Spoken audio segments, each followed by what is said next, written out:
Welcome to another episode of the Suited to Serve podcast. I'm so excited about my guest today. I got a celebrity in the building, y'all. I got a celebrity. I got celebrity hairstylist, Mr. Marcus Doss in the building. What's happening, man? Man, cool, man. I'm trying to be a celebrity. Man, thank you for being here today, man. Hey, bro, it was hard, man. Yeah. Hey, you're a busy dude, man. That's why I've been kind of planting the seeds in your ear for weeks. Like, yo, I want to get you on the podcast. I appreciate you making time for me, man. So listen, before we get started with the interview, man, I want to ask you, give me your top 5 R&B artists. My top 5. That's in rotation in your car on your gym playlist right now. In rotation. Now, you know what's crazy? Because we were just talking about the 2000, but Cardi been hitting it. Who? Cardi and Megan. Okay. I ain't even no rapper type of, you know what I'm saying? Kim, she ain't nobody top with Kim. But Right. Cardi and Megan been hitting lately. I'm like, All right, so we got Cardi, Megan. Who you got? Who else? Now you don't know no name. I just know the song. I ain't got no thing, baby. I know who you talking about. Who is that? Who it is? But I'm like, damn. Like when I say that, I think they kind of new. Like because I don't know that we were just talking about. There's so many artists out here. It's so many artists. Who else you got? Bruno. Okay. You already. So you like Bruno and Anderson .Paak when they had that whole vibe, or just Bruno by itself? No, see, I don't know all him. Okay. I got you. And then I like just stepped out, fresh out the shower, got his thing, man. Before it's on, who it is? I'm older than you. I don't know these people. Bro, that's got to be. I don't know who it is. Yeah, I don't know either. Hey, look, you talking about Slim, So Fly? So Fly. Yeah, Slim. Yeah, okay, yeah. I got you. Okay, I got you. Now look, y'all probably get some what you call it for this, but this my fool, this my guy. Who?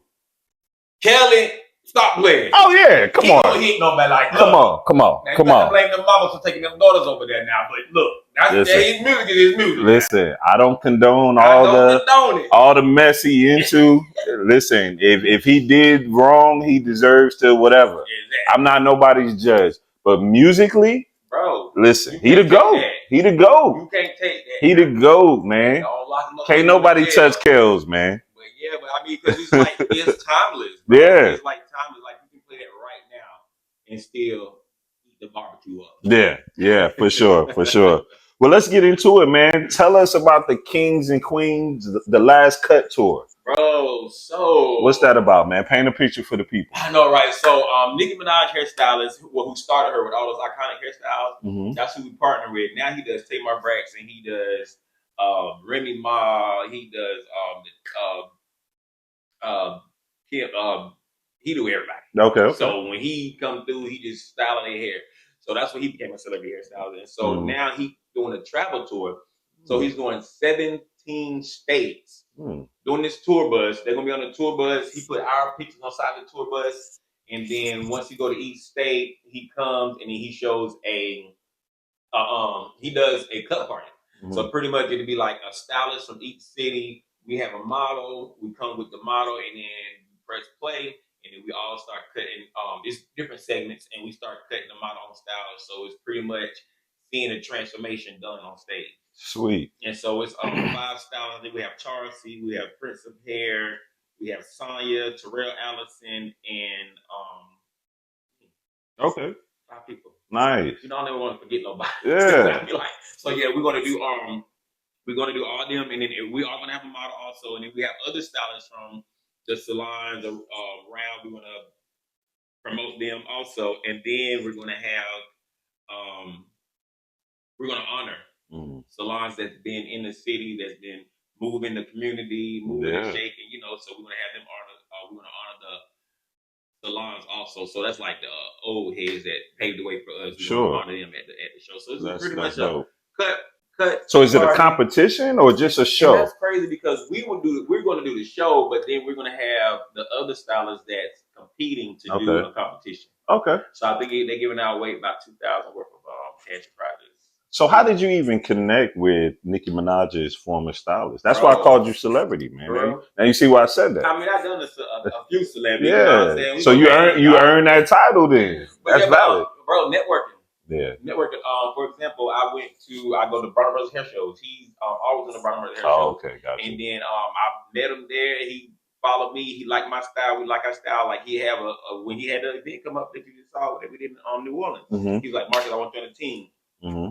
Game. And then I was in Charlotte chatting up with Fantasia hairstylist. We real cool. And he was like, he was about to do Kim Burrell. Nice. Kim Burrell was in North Carolina, but she was in Fayetteville, North Carolina, and not Charlotte, North Carolina. So they called him, and he was like, I'm in Charlotte. He was like, well, I got Marcus in Fayetteville. Go to Marcus. So that's how you got the network, bro. And so he was like, I got Marcus in Fayetteville. So they called me to do Kim Burrell and Leandra Johnson.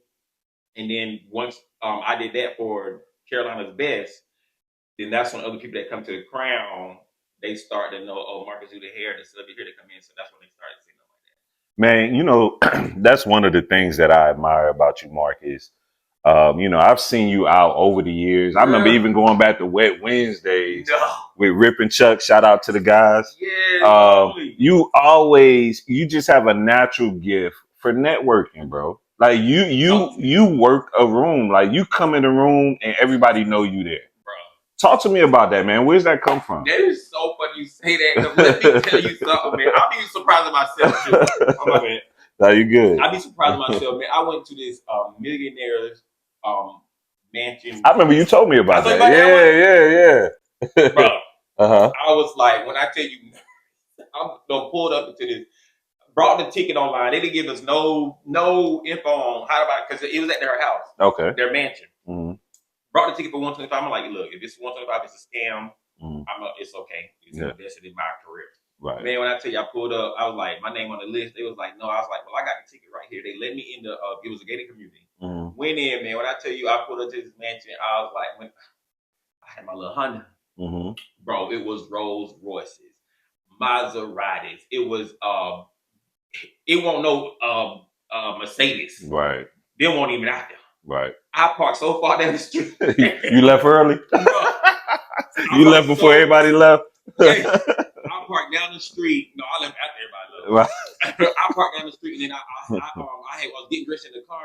Man, I broke one of my buttons and it was all black. Oh, man. Broke one of my buttons, it was all black and I was like, crap. And then I was like, what tie I use? Like, I was just so like, staying here doing it. Yeah. Like, it was like millionaires in here. Mm-hmm. And then I'm like, I put on this tie. When I got in there, y'all, every millionaire in there had a tie that I had on. I was like, bro. You blended right in. When I tell you left that, didn't know nobody there. Left there, knew everybody. And it's crazy that you say that because there was some people there that she was like, I remember you, one of the millionaires. She was like, wow. You Marcus Dawes. They knew Tiffany, the judges and the lawyers that I do. Okay. They were like, yeah, you do there. I was like, you know That's a good feeling. Bro. It probably settled you down, too. Settled me right down. We're about to eat at. So, yeah, and I didn't know how to do it. Like, and I feel like now that I got older, like you put your drawers on the same way I do. Mm. Like, nobody can shake me. You can't tell me no, because once you tell me no, I know it's somebody behind you. And I gotta, like, you can't tell me no these days. And it's like, before I used to be timid and no, like, no, you go in there like you own your, you know what you're doing. You own your, like you can't shake me no more. So after that, put me in the room. There you go. That's a bar. Put me in the room. That's a bar, man. And you basically just saying, you know, you go in there with your head up, your shoulders back. Ain't nobody better than you. You know what I'm saying? I promise you. And then mind you, when you went into the house, they made you go downstairs. You met all the millionaires that had what's called. And then they went upstairs. They had the food and everything. Then they had another room, when I tell you, laid out. And then they was all in there. All the millionaires was in there meeting. I think like, I was still iffing myself. Yeah. Went in there too. Yeah. Like it was like a big round table. They was telling you, like they was giving us all the information, bro. Yeah. Like all the information on money marketing, networking. It was called People Network. It was something like that. But when I tell you I went there too, bro, everybody had my card. It was one guy that was he's really famous. He just died too. That's why life is so short. We went to that millionaire thing in September. October, November, January, March. He ended up dying. Wanted me to do his unit and everything. Ended up dying, but he's Carl, the pastor, long old time. You know him. Okay. But it was Carl something. But he ended up dying. I'm thinking like, bro, we just took pictures together. Yeah. Life is short. It really you is. can't shake me no more.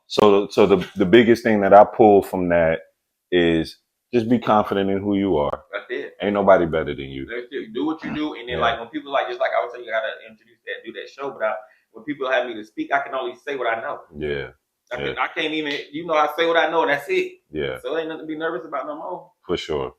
Now that's a gem. Yeah. So Marcus, man, as long as I've been knowing you, you've been a hairstylist. You know what I mean? How'd you get started? Talk to us about your journey. I know, now I heard, I did some research on you. I got to be prepared, man. So I did some research on you. I reached out to some people that you know. Girl. And come to find out that you was doing hair in high school. Bro, 10 years old. 10 years old. Wow. Talk to us about that. How did you know that's what you wanted to do at such a young age? I didn't at all. I just did it. Mm-hmm. I was one day I always did hair though. Even when I was like 5th grade, I was doing hair. You know how that's it. I was doing people hair like that. We were playing in hair, braiding hair. My 5th grade teacher, I still remember Miss Faircloth. I was doing Samantha Hensley hair. I don't know how I remember that, but I remember all my teachers. She follow you, Samantha? No. Oh, okay. Listen, social media reconnect. Samantha Hensley, but yeah, I did a braid on her. My Miss Faircloth was like, "Oh my God, what you is so crazy?" Like I'm like, "It's just a braid." Mm-hmm. Bro, did that. That was elementary school, Rockridge Elementary School. Mm-hmm. Went to middle school. I did hair off middle school. Got to high school. I started doing the teachers' hair, the guidance counselors' hair. I started doing the principal daughter's hair. They would take me. This was 20 years ago, so it was a different kind of world. I would get out of school. They would take me to one teacher house. She would take me to another guidance counselor house, and whoever got me last, that's where they take me home. Bro, started doing hair like that, and then I tell you, prom time, I was booked, and then I was about to graduate. And Miss Little, she actually she works at Ross now. Miss Little was like, "What are you doing? You get out of high school?" I'm like, "I don't know. I'm cute. Gonna be an actor, a model, or something like. I don't know what to do. Like, And then my parents, I was born in the '80s, so you already know what that was. They didn't even know we was going to school. Yeah. They didn't know what we was at. We was boys too. Like it was, So I don't know how that drive it was in me. Like that's how I just know. Like it's something. Because I could have just did anything. We woke up by ourselves, we dressed to school. We caught the bus. We never had no rides. And then we would miss the bus. We would ride to a next stop to get on the bus because want no food. I know life in the house. So baby, we better go somewhere with something, man. Oh wow. We got out of there. Okay. So we love school. And when we was about to graduate, she was like, "What are you about to do?" I was like, "I don't know, act them out in LA." Like nobody ever asked me that. So now that when I talk to the youth, I usually ask them and get them thinking. Yeah, something. And then she brought me an application to Dudley's beauty school, but that was $100 application fee. Who got that? Right. Not me. But I don't know who did it. I still don't know who did it. I don't know what guy or somebody. I don't know how I got to Fayetteville Tech school because I didn't have a car. I remember going in there and asking for financial aid. My dad worked at Kelly Spring, but he did too much money. He made too much, so they didn't approve me for financial aid.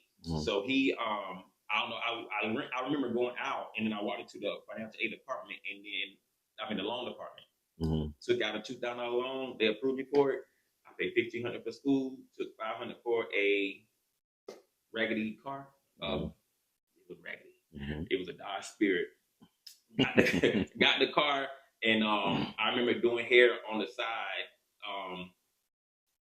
to make money to get my kit, my books, and my hairstyling kit. You know that well, we was living in a hotel, and I just right after school, my cousin had got an apartment, and I had moved in with her with nothing in the apartment. I used that car to go back to school, bro.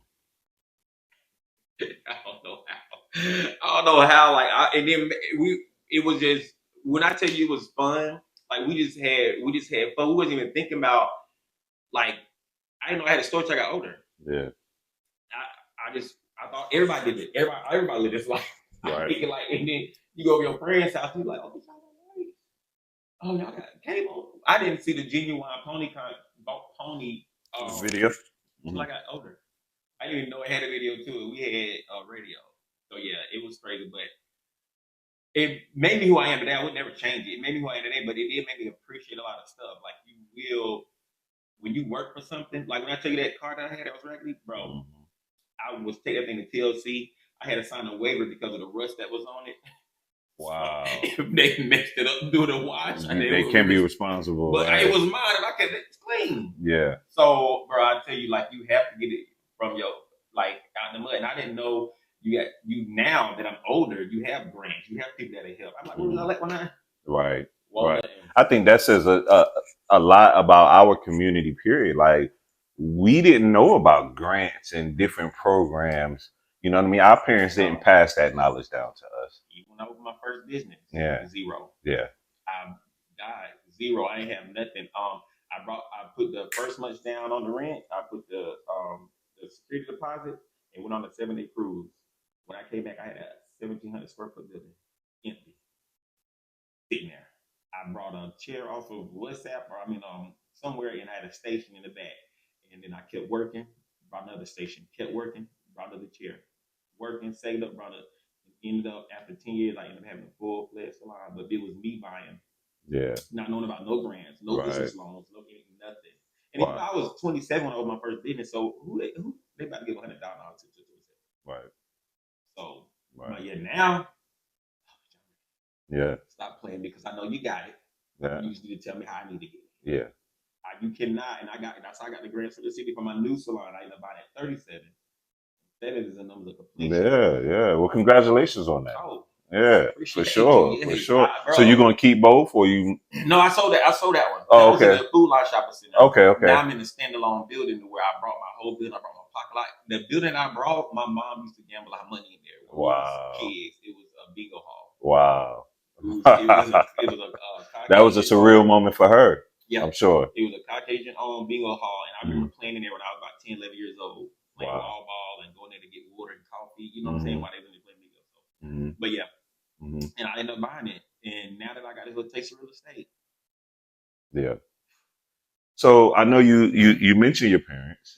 Talk to me a little bit about the impact your mom and dad had on you, man. That is so crazy, bro, because my mom, she's always wanted her hair done. She didn't care about nothing. My mom was a baby girl. She was a spoiled brat. My daddy spoiled her. She wanted her hair done, and that's it. But my dad, I was about to get out of high school and I was going to the army. I had told him I wanted to go because I didn't know what to do. So he was in the army and he got out. I was like, Dad, I want to go in the army like you. He's like, boy, you better stay your ass around here and do some damn hair. Drunk. And when I tell you I listened, because I was like, damn. Yeah, so he saw it in you. He saw it in you. Yeah. Like, but my daddy, when I tell you, it's so weird. Like, you know how regular, because my daddy's military. Yeah. And he's so hard, and so raising his boys. But then he'd be like, instead of you saying you look good, he'd be like, boy, you know how to take a damn picture. I heard this like one time I was in there pressing my hair. The damn hot coal on the. I always had long hair, and I was in there. My aunt used to do it, but then one time I was like, man, I can do it. I put it on the stove, about to kill me. I don't even know what I was doing, bro. And he gonna come in and tell me, boy, you take the damn flat iron, you go like this on your damn head, like man and everything. And so he trying to flat iron my hair with it. That's that tough love. Yeah. He was loving on you, but he was tough with it. Bro, yeah. I tell you, like, I don't even know why. I just get so emotional when I talk about my daddy. Like, daddy's my dude. Like, that's what's up. My daddy was in the military, and then he got out with no therapy, no nothing, because he was young. He got in when he was like 16 back then. And then he got out. He had all this stuff that was going wrong with him, and he never knew how to control it. I just helped my dad become a veteran like a couple of months ago. My dad's been out since 1978. Oh, wow. Like, my daddy has so many reasons to leave, because I know a lot of people now that have no dad. And I'm like, where your daddy at? Like, right. My daddy was on other stuff and still there. You know what I'm saying? Like, how you know? You never seen your daddy? You know what I'm saying? It's kind of crazy because my daddy was always no matter what. So now I got older. I'm like, you could have dipped out and had every reason to. Yeah. Every reason to, and you didn't. You know what I'm saying? And I don't even follow for nothing he did, nothing we went through, because he didn't have no help. Yeah. And they just told him, and then he said he applied for it, but they denied him. Like, ain't nothing wrong with you. And so that's why he coped. But now I took my dad to rehab in 24 years ago, and he been clean ever since. I took him in that regular car, I took him to Wilmington and dropped him off. Now, I think that's dope what you said, man. Just as far as, I think as we get older, we understand our parents and their journey through life. You know what I mean? And things that could have broke them that didn't break them. And you just appreciate them a little more. Bro, like, he had all the reasons to. And then They didn't have no, just like you said earlier, they didn't have no resources. And then my mother-in-law was saying the other day, she was like, I couldn't tell you nothing I didn't know. Yeah. And she's like, Ma, you didn't do this for me when I was here. She said, I didn't even have it when you were here. Like, you know what I'm saying? So now, you just, bro. Yeah, that's good perspective right there. Yeah. I just say thank you. I don't need extra Lord for nothing. So you talked about the relationship and how much you love your father. But you're a father as well. You're a father, man. You know, you got yeah, I got you. You got 4 beautiful daughters. One just graduated from hair school. Man, how does that feel, man? So let me before you get into that, just incorporate this with your answer. Like, is that a dream for you for your daughters to come up in your salon and eventually take it over one day? You know what's crazy? Mm-hmm. People ask me that all the time. They be like, do you want your kids to grow up? Like, when I tell you I let life, people like, did you pray for your salon? When did you know you wanted to be a salon owner? I never asked the Lord for a salon owner. I didn't even know how to ask, but like, you know what I'm saying? I didn't even know how to be a business owner when I was older. I did ask when the guy that I moved into my first salon doing blueprint. I was like, how do you own a salon? Like, I did ask him that. He's like, you know how to pay bills, don't you? Only thing he said. So I've never asked to have my own salon. I never asked the Lord to, you know, it like I just let it. It's gonna life no matter what. Life gonna life. Even if you try to, it's gonna do what it's gonna do. Okay. I don't stress about it. I don't stress about that. But I just maybe when she was probably 15, 16, I saw her doing hair makeup. And I was like, who did your makeup? She's like, me. I didn't even know she did it. You know what I'm saying? And then she started doing her hair, and I was like, Rudy, who did your hair? She's like, I did it, Daddy. Didn't even know. And so I seen it in her. And so my Tressa, she owns a natural hair care academy. Just opened up about 2 years ago. And I was like, oh, Rudy, you need to go over there. And she did it. That's awesome. So she wants to be a stylist also? Okay. She better than me. Nice. She do locks, she do wigs, she do makeup, nails. Like, so she got a booth in the shop? I don't know. You know how that be going with them daughters. Yeah. It's my daddy. No, man, we ain't doing that here. Right. Like I can't. Y'all not. I be telling them every day, y'all not gonna kill me or stress me out. Right. You're not gonna do it. So I see your younger daughters. They're into gymnastics, right? Bro. Yes. Who pushed them into that? Me. Yeah. She was 4 years old. I think she's 15 now. She was 4. And she was doing some flips in the house and flipping off the couch. And there you go. You saw the vision right there. What the hell are you doing? So she was like, she's been doing that since she got home from work. I was like, okay. So I just took her to the gymnastic place one time. And every damn thing she did, I was like, show them what you're doing in the house. And everything she did had a name to it. She was like, yeah, that's a press hold. That's a front hip roll. That's a back hip circle. And she was 4 doing it. Oh, and wow. Ever since did that. And how old is she now? 15. And she's still in it? Nice. About to start the season. Then my 9-year-old, she's in it too, and she's really good. I think she'll get a 15-year-old for her money, but I think because it's a sister rivalry thing. So she see her doing this, she's like, oh, I can do that. The 9-year-old had the older sister to look up to and learn from her mistakes and things like that. So now she tries so hard to not look like a baby, so hard to be perfect, so hard to be like, I got like, she's like, she always try to one up me, like, you ain't relax. So they go good at it. A couple of years, my 15-year-old, she was 7th in the region, and then when my 8-year-old was 6, she was 1st in the state of North Carolina. Nice.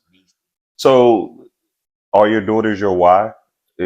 Are your daughters the reason Marcus gets up and hustle and network the way you do? No. Okay, talk to me. No, because everybody say that, but I want them to hustle themselves. Like I don't want y'all to look. I be like, if I wasn't here, what would you do? If I was dead tomorrow, what would you do? Like, don't, you know what I'm saying? Don't.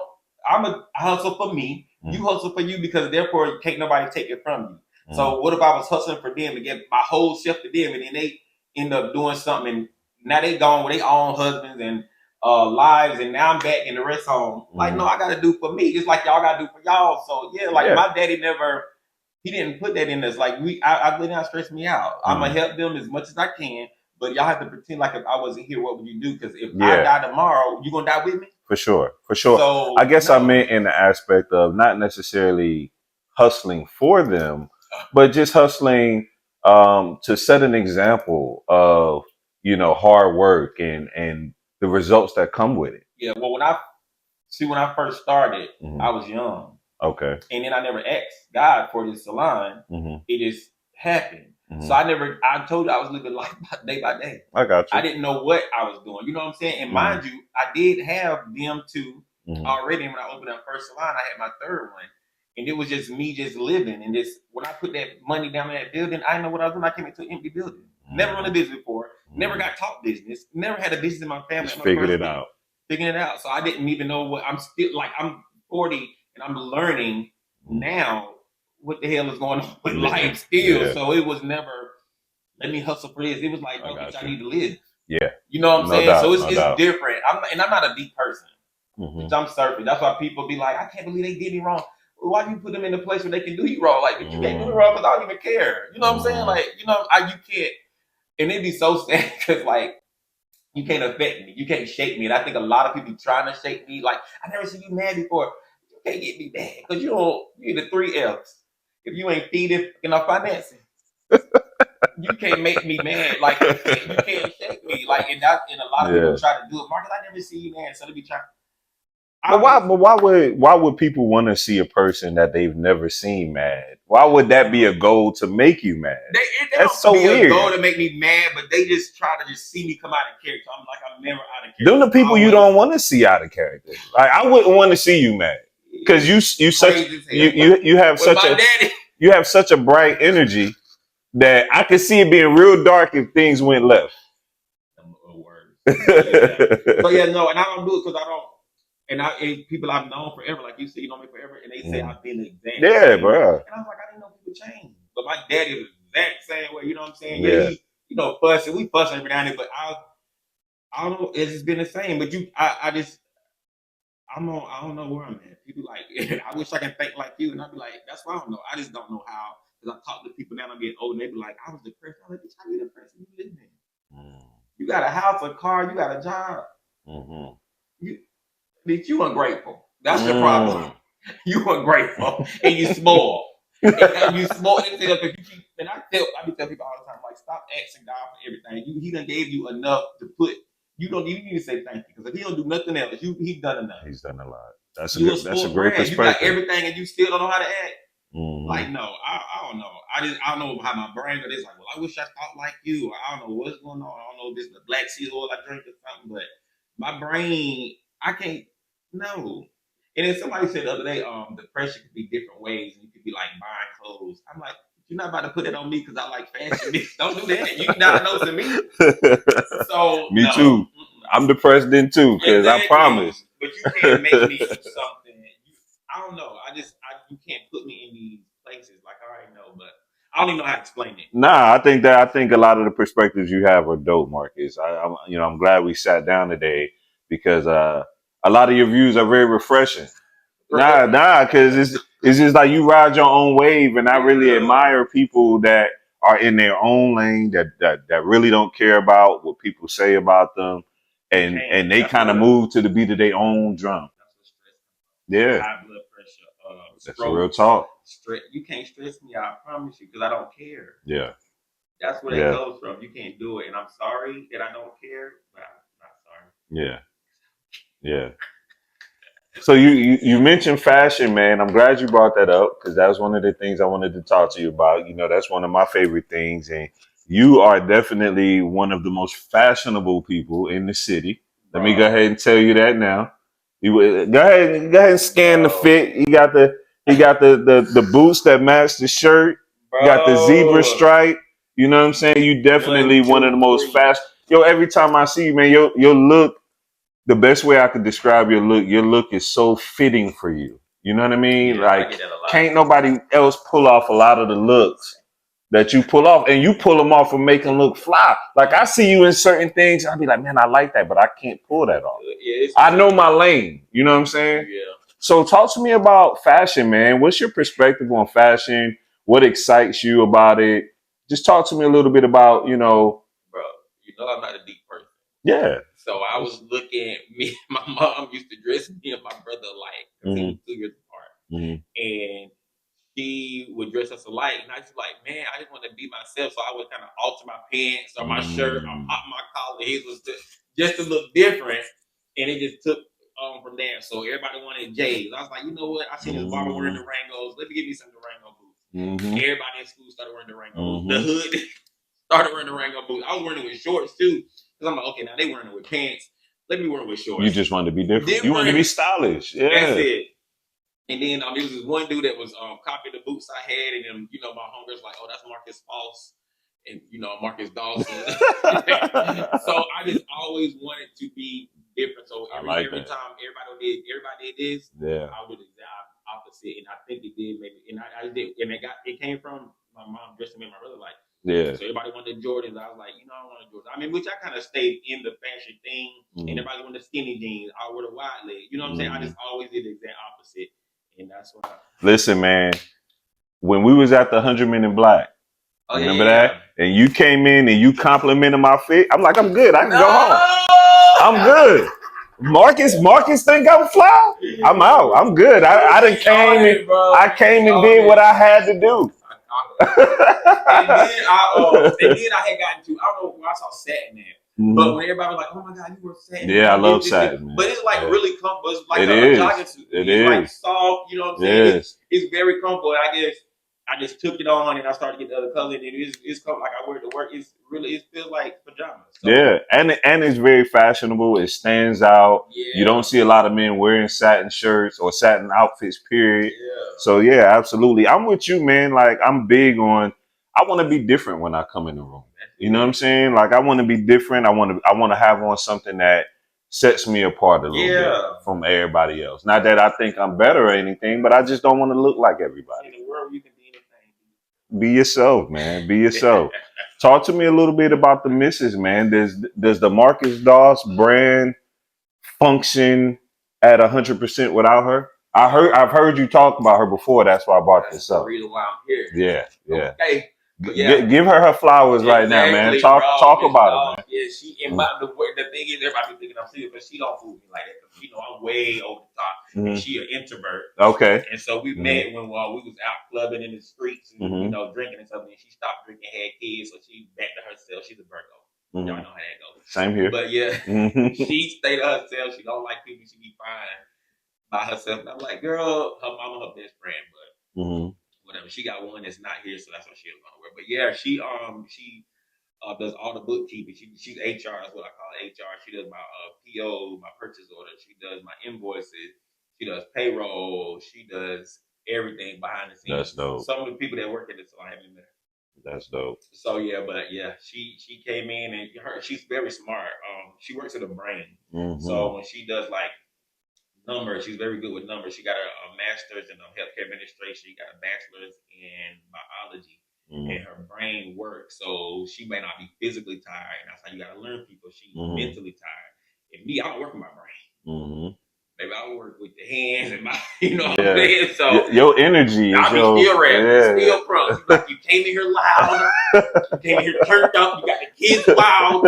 I'm just trying to relax. So yeah, so she be liking it when I'm gone. But because I be on the 11 and she be ready to real chill and relax. With words. Yeah. Because we both can't be turned up. Now we broke, everybody turned up. Right.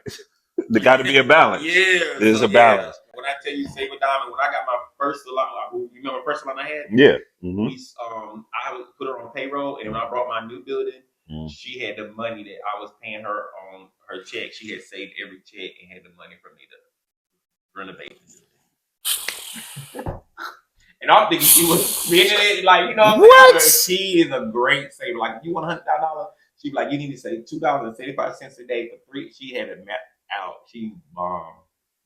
Like, I don't know how she did it. Her whole last paper on her thesis from her master's degree, they just hand you 15 pieces of paper, and she has to just write the thesis. She memorized it, the whole thing.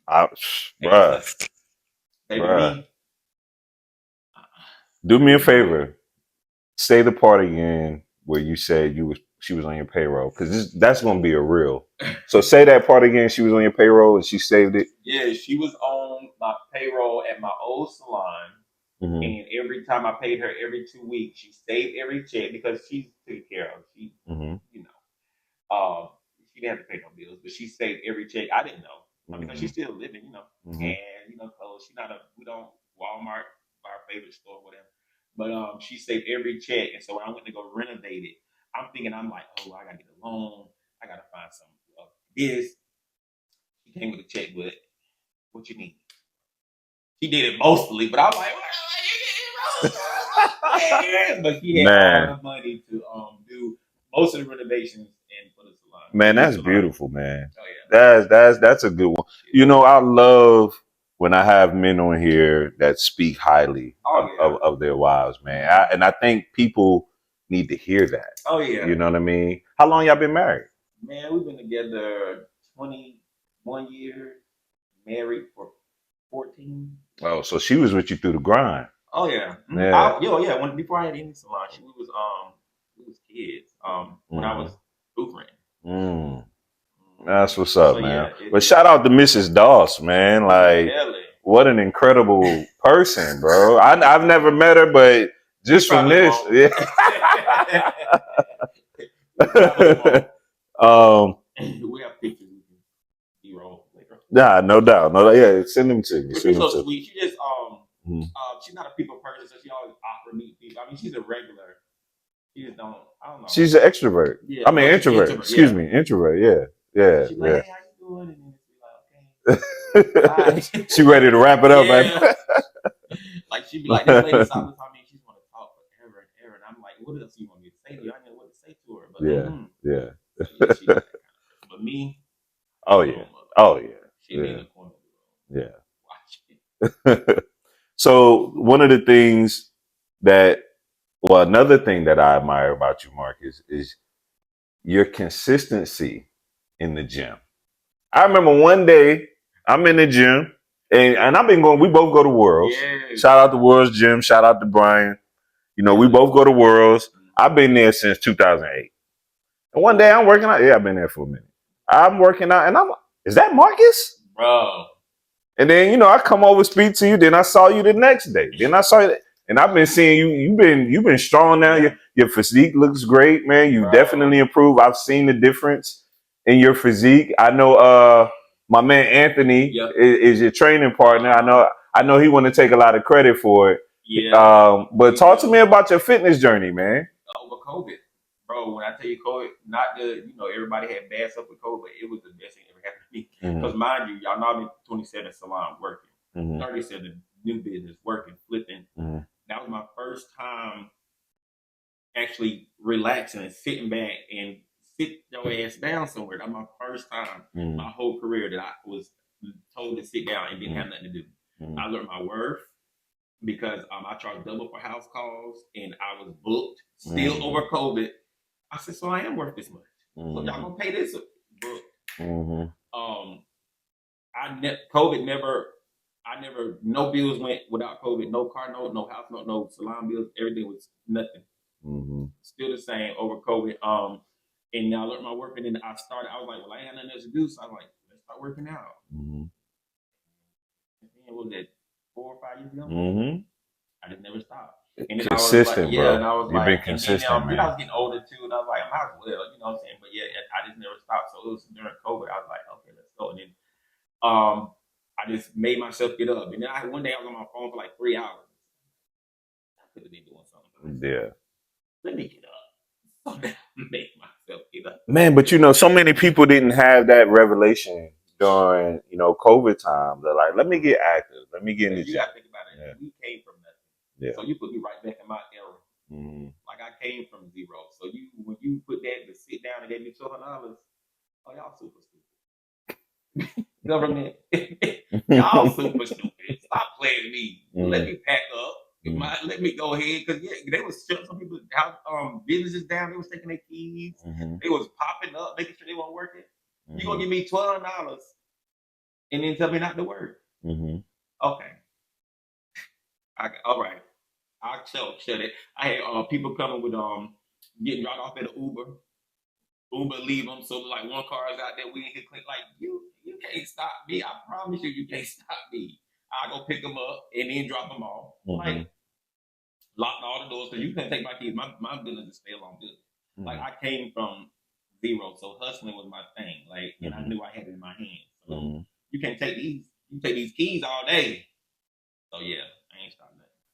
Well, Marcus, I want to tell you, man. You know, your story is inspirational. I think you are um, a piece that people look at in this community. I know you don't view yourself as that, but a lot of people look up to you, dog. I'm telling you, man, you inspire people just from your journey, just from the wall, just from the light that you carry in a room, bro. You inspire people. You attract people to you. You have a good energy. I just want to tell you, man, I salute you. You somebody. Even when I first started with Suited to Serve, man, you was sending me not money, excuse me. You was sending me messages about grants. You sent me. You the one that gave me the idea of starting a blazer line. I don't even know if you remember that. Yeah, you messaged me. You because I had on had on a blazer that and I posted a picture in my story. And you messaged me. You was like, "Is that your blazer?" And I was like, "Nah." You was like, "You should start a blazer." And then you sent me like samples of blazers, bro. Seriously, man. So you've always been a person to help push people. Yeah. And I reached out to a couple of your friends. They probably gonna tell you after this because I told them not to say that to you. But I reached out to a couple of your friends, and the story was consistent that you are a person that helps his friends push them in the right way as long as they're trying to help themselves. They all said that, like, if you're not trying to do that, he ain't fooling with you. But if he see you trying, he gonna give you some gems. I was draining myself. Yeah. Trying to push. I see it in you, but you don't see it in you, and I was draining. Yeah. Like, come on, get your business card. Come on. Yeah. And then you still in cruise control. You know? Yeah. And then my cup was empty. So you're trying to pull in yours. Yeah. Now I'm selfish. Yeah. No doubt. No doubt. And that's understandable. Understandable. You can't because you end up depleting yourself. And overdone and overworked and overdrained and emotionally. I think you emotionally drained. And then you get so drained, you get to a point where now you don't want to help somebody that really could use your help. Yeah. Right. Yeah. So I got it, but I got it now. Yeah. So I didn't want to do that because I was like, okay, now I see it, so I'm gonna give you these 1s and 2s. Yeah. Whatever you do with that, I'm like, right. So yeah, I got it now. Well, we appreciate you, man. We appreciate you for coming, joining the Suited to Serve podcast. Go ahead and give the people your social medias, man. I know you big on social media. I mean, I'm a little something, but no, you can follow me. I'm actually branding, so everything is Marcus Oz. You know who Paul Mitchell is? Who? Paul Mitchell. Oh yeah. Dead and gone, but them schools still hitting. Yeah. So I'm branding Marcus Oz. Everything. MARCUS, D as in David, OSS on all social media platforms, and the salon is located at 2203 Southern Avenue, and you can book on Instagram, and everything is Marcus Oz. MARCUS. D as in David, OSS. Give them the information about the hair show as well. Yes, the hair show is actually September 15th. It was former the stadium, but it's actually it's another company now, but it's a stadium downtown Fayetteville, North Carolina. The doors open at 5, showtime is at 6:30. So yeah. See y'all September 15th for the cut tour. They're gonna be traveling around. So yeah. No doubt.